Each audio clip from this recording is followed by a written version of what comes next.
it's great to see you again. And tell me about this 2008 So we're tasting champagne. this, right? You've got that bottle.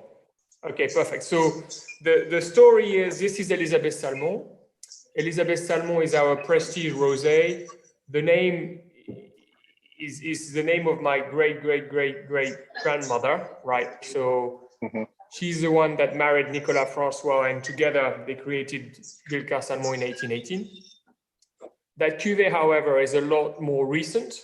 So it was first created with vintage 1988, which was released in 2001. So we basically 20 years later, roughly, 20 years after the first vintage and 20 years after the release of the first vintage. I don't think you need me to tell you about 08 generally. Yeah, cool. Well, anyways, I'd like to get your impression. It's a fabulous vintage, but maybe you have a different take on it. I think it's kind of a classic vintage, but it's so classic that we don't have them anymore. You know, it was there's not much to say about spring and summer. Harvest was quite cool and late. So for Billecart, the harvest date was between 20th of September and 10th of October. We fought, that's what we wrote in our, you know, we have little memos of what happens in the harvest. And we fought to get to 10 degrees natural alcohol content. Wow. And where this year, if you take a snapshot on what happened in 2020, we were one of the first houses to start and one of the last one to finish. And we fought to maintain alcohol content at or below 10.5. Yeah. And we started 20th of August to 7th of September. So that's 1 month's difference. It's crazy. That's really, as you say, that's sort of the norm now with the hot summers. And so you're so right about that. 2008 is like vintages, you know, in the 90s and 80s and more classic, like historical style. Let's see, because, you know, as we say that, we're now in 21 and we have one of the coolest spring we've had in decades.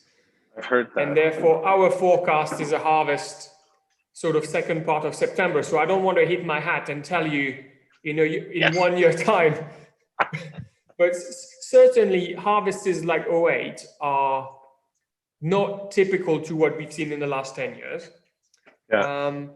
They've always been, and they are in all our releases, the one we've done and the one we're going to do with Nicolas Francois and with Salmon in the years ahead.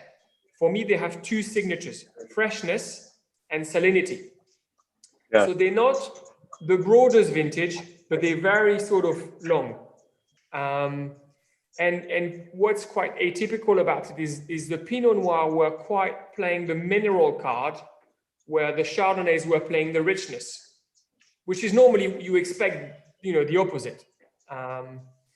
Is this, how do you do, is this a blend or is it Cuvée? I can't remember. So in terms of the blend of that particular Cuvée, it's 55% Pinot Noir, 45% Chardonnay. So there's a variation to what we've done typically. Typically, it was always been 50-50. That's 55% Pinot Noir, 45% Chardonnay. In terms of the cru and the parcels that we use, you have 6 different cru in the Pinot Noir, which is effectively 3 pairs of cru, you'll understand, is Mareuil-sur-Aï, so our own village, and Aï, who, whilst being side by side, have quite different personalities. Bouzy and Ambonnay, again, villages are side by side, but Bouzy tends to be richer than Ambonnay, and Verzy and Verzenay. So they are the 6 villages for the Pinot Noir. The red wine component is only Pinot Noir, and it's only from Mareuil-sur-Aï, and specifically that year is 1 parcel in Le Gruguet. You know, Le Gruguet is the hill overlooking Mareuil, the Virgin Mary, and it's an old vine parcel which is now about 80 years old.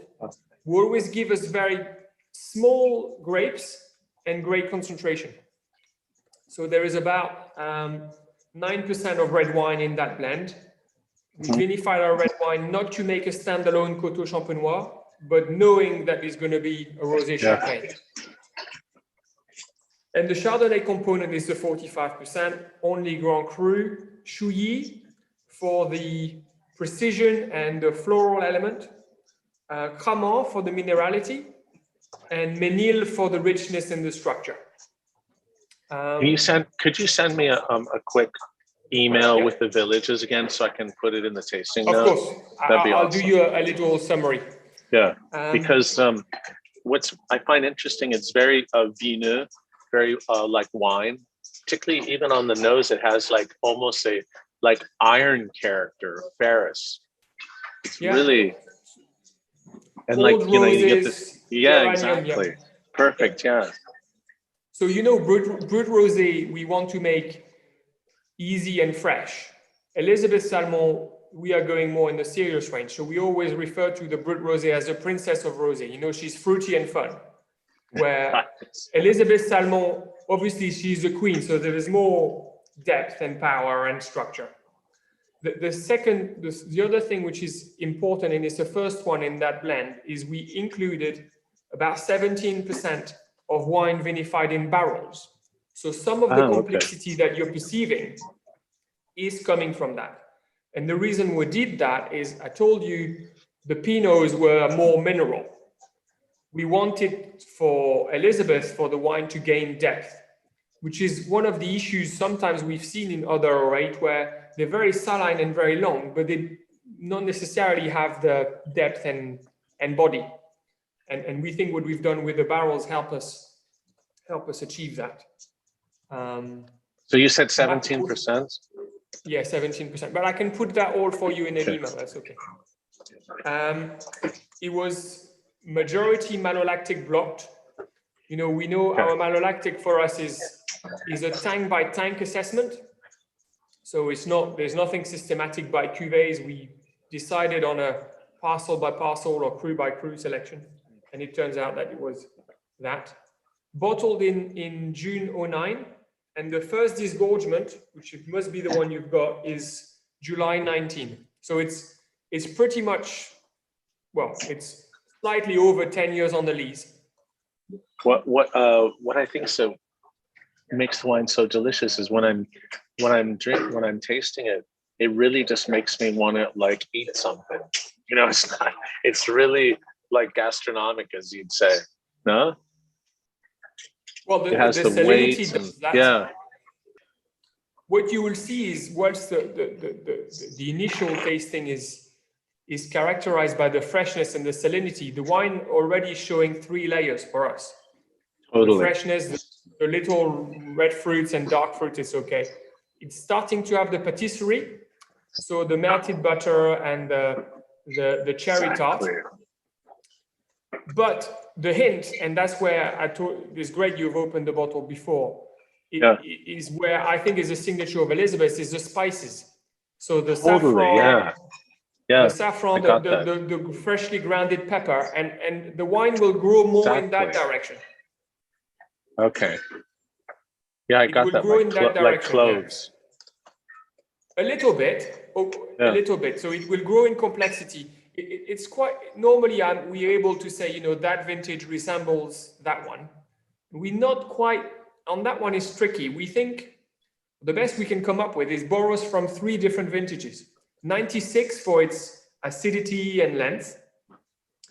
2002 because we feel that the inherent body in that Elisabeth means it will just develop and unfold as the years go by.